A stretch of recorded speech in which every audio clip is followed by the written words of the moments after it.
The phone rang in the early morning. We woke up worried, as always happens when it rings at those hours, because there are no good news that can't wait until morning. My mom got up and answered. I heard her trying to calm someone down. I got up too and asked what was happening. My mom looked at me with a face of confusion that I didn't know on her. I asked again, and the only thing she managed to do was put the call on speaker. I heard my sister's voice on the other end of the line. Come please. There's a dead woman here. She got into the closet and I can't get her out of there. I asked her what she was talking about. I asked her if she was on drugs or something like that, although I knew that my sister was the last person in the world who would use drugs. It came out. She was playing with the Ouija and the dead woman came out.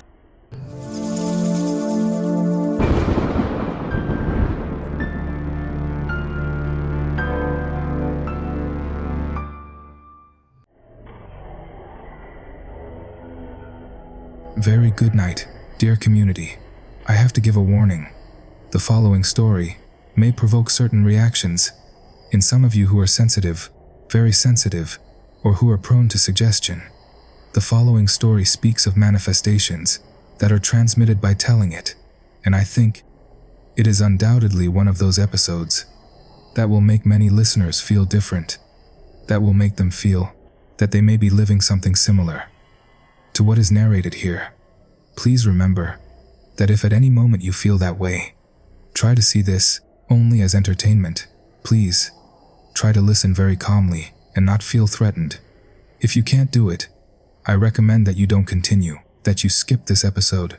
Please, seriously, the last thing I want is for you to end your year feeling that insecurity. Today, I don't want you to be the next protagonists of Tales of the Night. I suppose that to tell my story, I must divide it into two parts. One is as important as the other. That's why I ask for your patience if my story gets too long. Community. This is the story of my family, but particularly the story of Gabby, my older sister. Since we were little, I have known that my sister tends to tempt her luck too much. She is very fearful, but at the same time, for some reason, she takes too many risks. It's as if she needs to feel in danger. It sounds crazy, but that's how it is. Back then, one of our aunts lived in Wyoming, in a big house, and we spent a Christmas there. We had made little friends on the street, and every day they came to pick us up to invite us out. That's how we got to know the whole neighborhood, its secrets, and even its legends. One in particular, because the kids liked to run around the land surrounding a very old wooden house, from which smoke always came out, as if they had a small chimney always lit inside. Smoke that smelled of fresh grass burning. Everyone ran around the house and came back to the street. Everyone liked a challenge, and it's because there lived a lady that everyone was afraid of. A black lady with an accent that no one recognized, which to this day, I still can't identify. My sister and I never did that walk around the house. We didn't know the lady, nor did we want to bother her. It wasn't that she scared us, because at that moment, she didn't. One day, when they sent us to the store, we passed alone by the lady's house. I remember that she had the door open, and my sister stopped and stared. I tried to pull her by the hand, but she, with her usual curiosity, took 2 steps toward the little house, wanting to look inside, wanting to know if it was as strange a house as the boys said. And from behind her, the woman came out and greeted us. She made a sign like, "Wait," by joining her fingers, and hurried into her house. It smelled a lot like rue, like burning rue. The woman looked at us in a very kind way, happy because we weren't afraid of her, because we had respected her, and hadn't run around her house as if she were a monster. At least, that's what I wanted to think. I imagined for a moment being that lady alone, with a bunch of kids treating you like a witch, just for being different. The lady wore a long skirt and a loose blouse with flowers. She had a cloth on her head, covering it completely, without letting her hair be seen. When she came out of her house again, she came running with a box in her hands, making signs for us to come closer. I thought she was going to come toward us, but she stayed at the door of her house, smiling. I didn't advance toward her, not because I distrusted, but because they had taught me not to approach strange houses. My sister, on the other hand, advanced as carelessly as she was, so confident. She approached the lady, who opened the box in front of her smiling, as if offering her what was inside. Cookies, I thought from afar, or something she was offering her to eat. My sister stood still without saying anything, staring at the contents of the box. I stayed far away waiting for her to take it so we could continue our way back to my aunt's house. And there was a long wait, maybe instants, but very long, for my sister not to make any movement. The lady kept smiling, and my sister remained silent and immobile. "What is it?" I asked from afar. "Gibby, what is it?" I asked again. My sister slowly turned toward me and started walking. She advanced and I saw that she was crying. Her face was serious, but she had tears in her eyes. She reached me and pulled me to go, but I wanted to see what was in the box. The lady now looked at me, moved the box forward, as if offering it to me too, as if inviting me to see it. She smiled. My sister pulled my arm, so hard that it hurt me, and then she started running. I felt that we were in danger and I ran too. "Hey!" A shout echoed behind me and I turned. Only me. The lady was standing on the sidewalk and now, with a very angry, very upset face, she put her finger crossing her lips, as if warning me that we should remain silent. When we arrived at my aunt's house, my sister was trembling and couldn't stop crying. My aunt asked us what had happened to us, if someone had done something to us. I didn't want to say anything, because I had taken that gesture from the lady as a warning. However, my sister was so bad that I felt that something was going to happen to her, that she was going to die of a heart attack, or something like that. And that's why I finally told my aunt what had happened, that my sister had approached the lady's house, and they had shown her something in the box. My aunt started insisting to my sister. She told her that she had to tell her, that she had to share what had happened to be able to help her. Not to be afraid. I preferred not to say anything else. I felt that we were about to have my aunt go out furious, and go look for that woman, and get into trouble. My sister calmed down and stopped crying. She asked my aunt to take me out of the room. When she did, she finally confessed what she had seen, what was inside the box. My aunt ran out shouting swear words, and at that moment she went furiously to the lady's house. She shouted. The whole neighborhood came out to see the gossip. Finally, my sister told me, as if she had no choice, as if she knew that if she didn't tell me, someone else would end up doing it. There was an arm inside, a little arm like a baby's, old, rotten, she told me. I knew she wasn't making it up. She would never do it. Maybe that's why I vomited. My aunt came back and apologized for sending us alone to the store. She told us that if she could, she would send us back home. That's when I finally knew why we were there. When I knew that they weren't Christmas vacations, but that my mom had to be under supervision, because she had had another relapse. She had had mental illness problems when she was young, and had relapsed severely in those weeks. Luckily, they took such good care of me that I hadn't realized how bad she was. My aunt said she would see what to do to keep us safe, so we could return as soon as possible with my mom. Of course, all without telling her what had happened, so as not to worry her more, especially so as not to alter her mood, which was finally improving. A doctor friend of my aunt checked my sister that night, because no matter how hard we tried, she couldn't stop crying, and the phone rang. It was my mom. She asked how we were and I lied to her. I told her we were fine. She asked to speak with my sister, and I told her she had gone out with my aunt to buy something for dinner. I couldn't tell her that they were in the room, that a doctor was checking her, because she almost died of fear. My mom told me that it hadn't been a good night, that please, my sister speak to her as soon as she could, and I knew there was something my mom wanted to say, but she didn't dare tell me. At that moment, they hid a lot from me thinking that I couldn't process it. My aunt spoke to her a while later. I saw her approach the phone in horror, and I saw her pretend that everything was fine, to calm my mom on the other end of the line. They prepared us to return the next day. My mom was at a childhood friend's house, near the mountain in my city. She also returned to our house. The next night, we were already having dinner together, the three of us again. Time later, I learned the real reason why my mom called that night. It was because of something she saw when she was left alone in her friend's house, when they had to leave her for a moment. Although it was a situation they avoided, almost at the same time that my aunt went to knock on the lady's door. My mom saw something. That night, my mom was washing the dishes from her dinner when she saw a figure walking through the garden. Thinking someone had gotten in, she went out to see. The house where she was far from everything. There was no other nearby, only trees and a dirt road. It was on one hand the ideal setting to clear worries and fears, but also a dangerous one to hallucinate, as happened to her often. When she went out to check, she saw a figure pass out of the corner of her eye again, and followed it, trying to prove if it was something real or not. Barely leaving the garden land, before reaching the trees, she saw something. A woman from behind, barefoot, black skin and long skirt, flowered blouse and head covered with an orange cloth.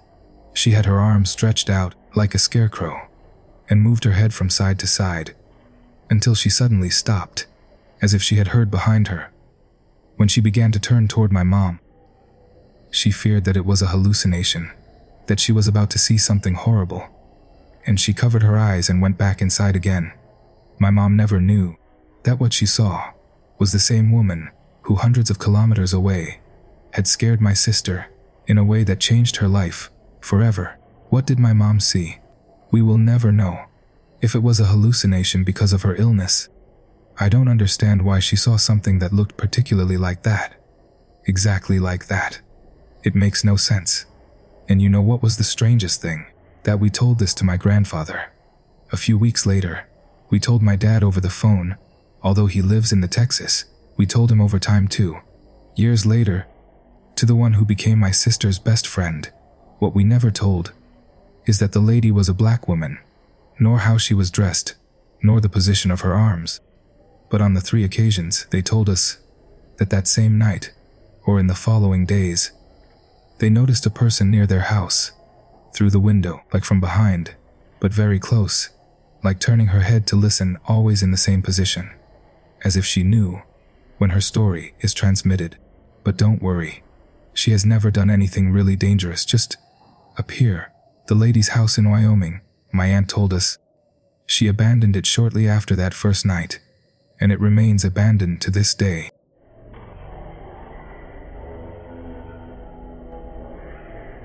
In a moment we continue, but if you like stories like this, long stories, don't forget to leave us a comment. Tell us if you prefer short and varied stories, or if you like us to touch on a single topic per episode. It is very important for us to know what type of content you enjoy the most. Thank you for being part of Tales of the Night, and of course it is time to continue with the rest of this story. We continue. From that encounter, if we can call it that, my sister experienced different events that should have made it clear to her that the paranormal not only exists, but has always been very, very close to her, brushing against her. But she has never had enough respect for it. Every now and then, she becomes obsessed with something different, with having cards read, with tarot, with having ties and works done, so that things go well at work. As my mom improved from her condition, it seemed that my sister was adopting some of the behaviors that my mother had had and overcome. She was sure that everyone wanted to harm her. Everyone. She only trusted her best friend and some family members. She got a job from home. She is very good at what she does, and decided to go out as little as possible. Her life was quiet, and she only went out from time to time to socialize. We in her circle of trust have to go to her house to see her. Suddenly, she started visiting my mom a little more, especially when I wasn't there. She was very interested in the family story in her youth, in how the first symptoms of her illness appeared. She asked very specific questions, and almost always phrased in a way that made it seem like she already knew the answer, as if she was looking to corroborate data, dates, information. As she was more open, in a good moment, One afternoon we decided to visit her. Just like that, without warning. And we were going to invite her to dinner out. When we arrived at her house, we knocked. We thought we heard her voice from inside, and we went in. The door was open. Inside, everything was dark. It smelled bad. Dirty dishes piled up all over the kitchen, as if weeks or more had passed, without washing a single one. The windows were closed and covered with curtains that completely blocked the light. "Mija, do you have a pixie here?" my mom said, and opened a window to instinctively start picking up. A laugh was heard from my sister's room. "I'm not kidding. You can't live like this. This is horrible. Tell me when you don't have time or you're sick and can't clean, and I'll gladly come and help you," said my mom. "I don't like people coming here." My sister's voice that answered from her room sounded different, as if she had a sore throat. "I don't like people coming here. I don't like people coming." We approached the door of the room. My mom stood still in front of it, but I dared to open it. My sister wasn't there. There was no one. But that room was darker and smelled worse than the whole house. It wasn't just the smell of rotten food on the plates. It smelled like decomposed meat. It smelled like dead people. I remembered that smell. It smelled like Mrs. Urib's house when she died, and no one noticed until the stench of the body came out to the whole street. A few days later, it smelled exactly like that. We closed the door and left there. We didn't want my sister to suddenly feel intimidated when she arrived and find us there judging the conditions in which she lived. We left everything as we found it and decided to leave and then think calmly what we would do and how we could help her. But when we got into the car, when we hurried to leave before my sister arrived, the two of us asked the same question at the same time. "Did you see what was on the bed?" And it's because both of us, without having mentioned it at that moment, saw on the bed something. A thick wooden board, almost black with burned edges. A board that I recognized. An Ouija, made with cemetery tree wood, worked and veiled for several nights. An Ouija that belonged to my best friend, and that I once played with. One that he made sure to show off to the whole high school, because it gave guaranteed results. He said, what I didn't understand is how it had ended up in the hands of someone as sensitive as my sister. Because besides, she had no relationship with my friend, and now, it was in Gabby's hands. Someone who would be willing to do everything they said shouldn't be done, in order to achieve better results, to provoke the most intense reactions. We decided to invite my sister to eat the next day.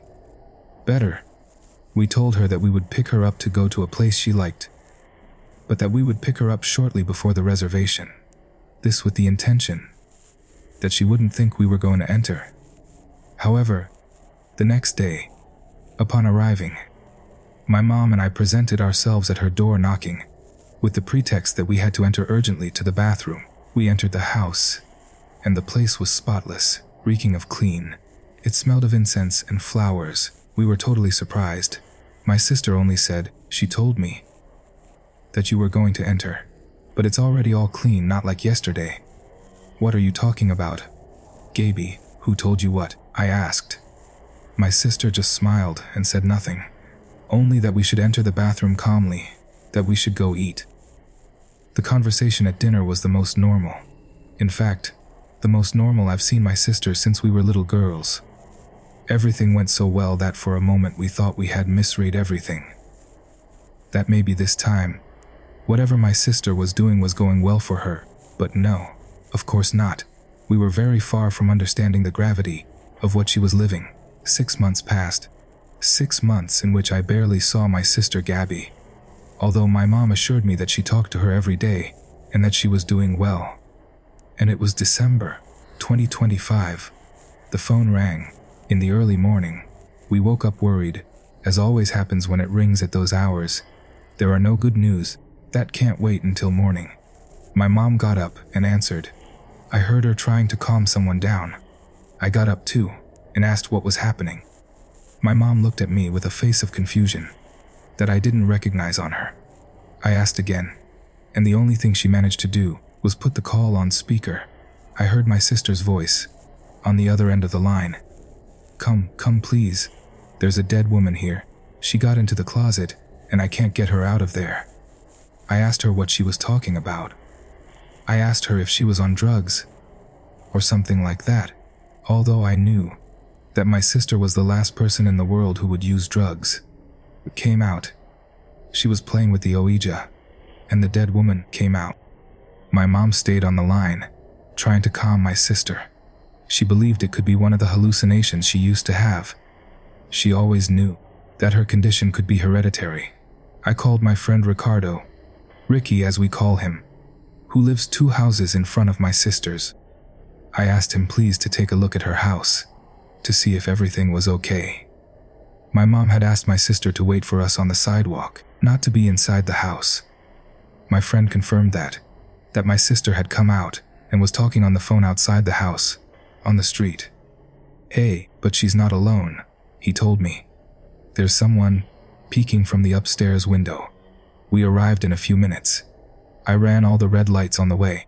I had told my friend to watch my sister from a distance, without approaching so as not to disturb her more. But when I arrived, he told me that he had lost sight of her, that he didn't know if she went back into the house, or had walked down the street toward the area, that night was darker than normal. There were no streetlights working on that street. I asked him to wait for us at the door, please not to leave, that he shouldn't let anyone out. My mom and I entered my sister's house, completely dark. I turned on my phone's flashlight. The living room and kitchen were empty. There were dirty dishes, but not like the last time. I remembered what Rick said the first time we played Ouija, when Gabby had borrowed it from him, that never, for any reason, should one play alone. Never on Day of the Dead, and never in December. Upstairs, someone ran on the upstairs floor. I told my mom to wait, but she didn't listen. We both went up. Nothing could be seen. But the smell again. There was a smell of dead that we remembered from the previous time. I managed to see that someone went into my sister's room. I could see a piece of dirty nightgown. Then, we heard something go into the closet. When I looked, I managed to see the door finishing closing, completely. Someone was there. I stood there. 5 seconds, 10, 20. I didn't dare enter and see. "Gaby." I called my sister's name, but no one answered. From the door downstairs, my friend shouted at me. He told me that my sister was outside on the street. My mom and I ran down. My mom hugged my sister, who looked very, very bad, and I told my friend that there was someone inside to call the police. I took my sister to the hospital with my mom. She was in a panic. My friend stayed waiting for the police to arrive and go up to check, and they did, but they didn't find anyone from the hospital.